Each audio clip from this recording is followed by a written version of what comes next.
the question I've got is, how do you handle health issues? When your health starts breaking down, how do you handle that as an observer of your life? And sort of be conscious of... Sometimes it is when even, then sometimes the physical challenges of health, your health is deteriorating, can be a tremendous aid to discovering yourself. Actually. Right. You see, sometimes this. Many times also, I have met the people when they are very sick, in a state of deep sickness. And I've met them, spent time with them, and then they recover and get well after. And I say to them, face to face, I tell them, I prefer you when you're sick. You're more luminous, more humble, more open, more alive somehow. You start to get well, then you get cocky and think you're something special or something like this. Sometimes I see this thing also. That some people also, we talked about it, they come to satsang when they're feeling very low in themselves, very low, and they get energized through again, be reminded of who they are. And with all this new energy, they go and spend it on nonsense things. Rather than use it to transcend, to burn the rest of the garbage, they already go and spend it in a bad place.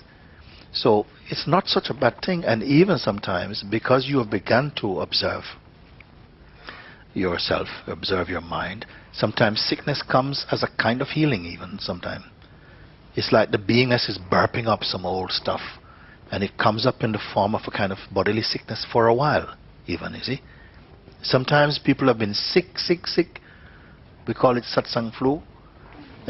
They go to the doctor, can't find anything wrong with them.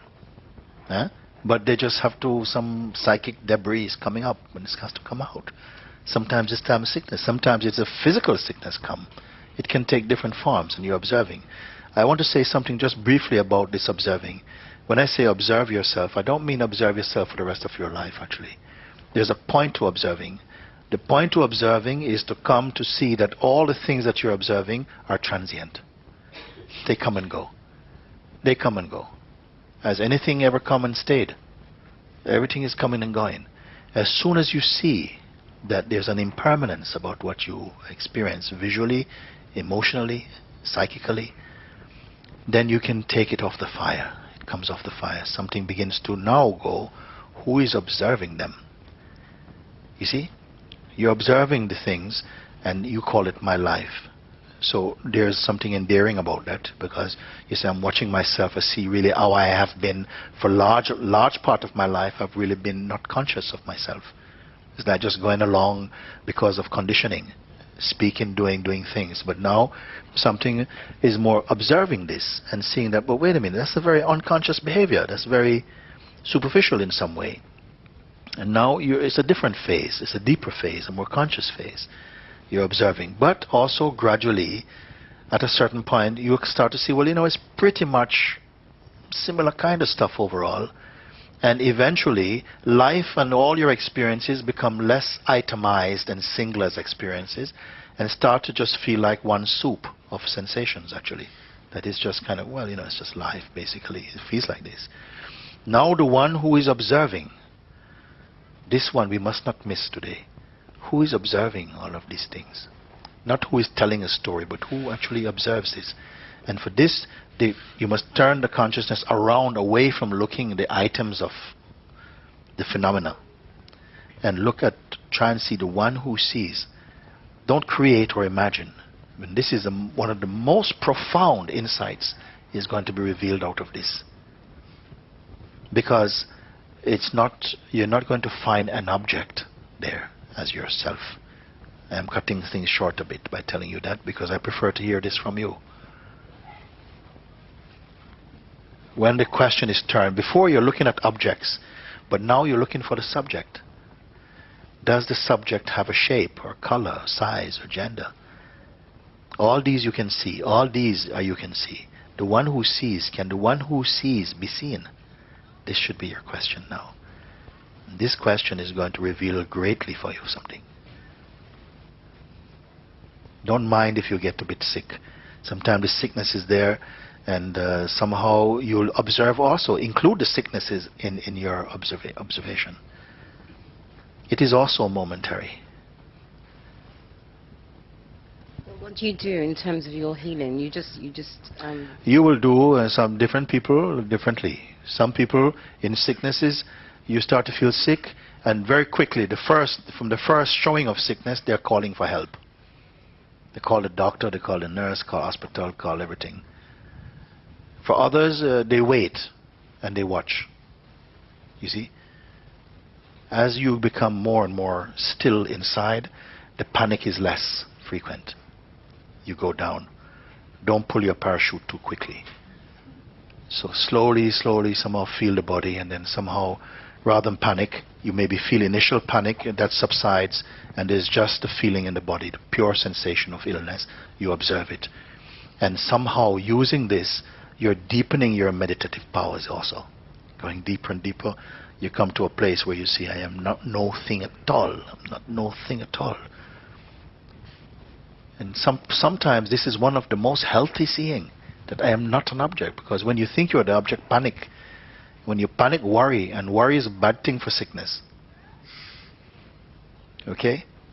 But sometimes we think, but if I don't worry, maybe I do nothing.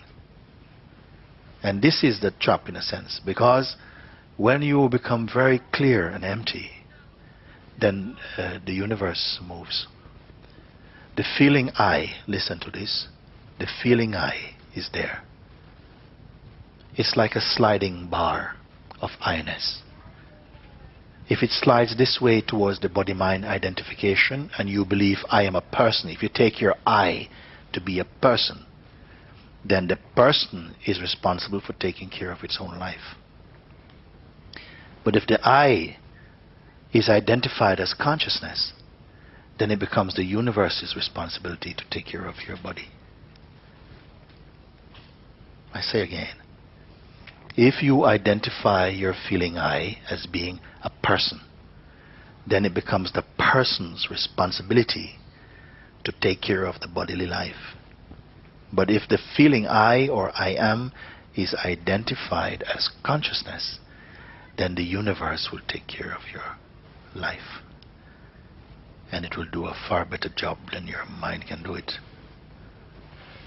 This is the important thing you will find out. The more you somehow just be quiet with yourself, watch the panic buttons going on, watch the fingers going to press, but just you stay quiet only as the seer for a moment. Don't think if I keep on going like that, I'm going to let the body die.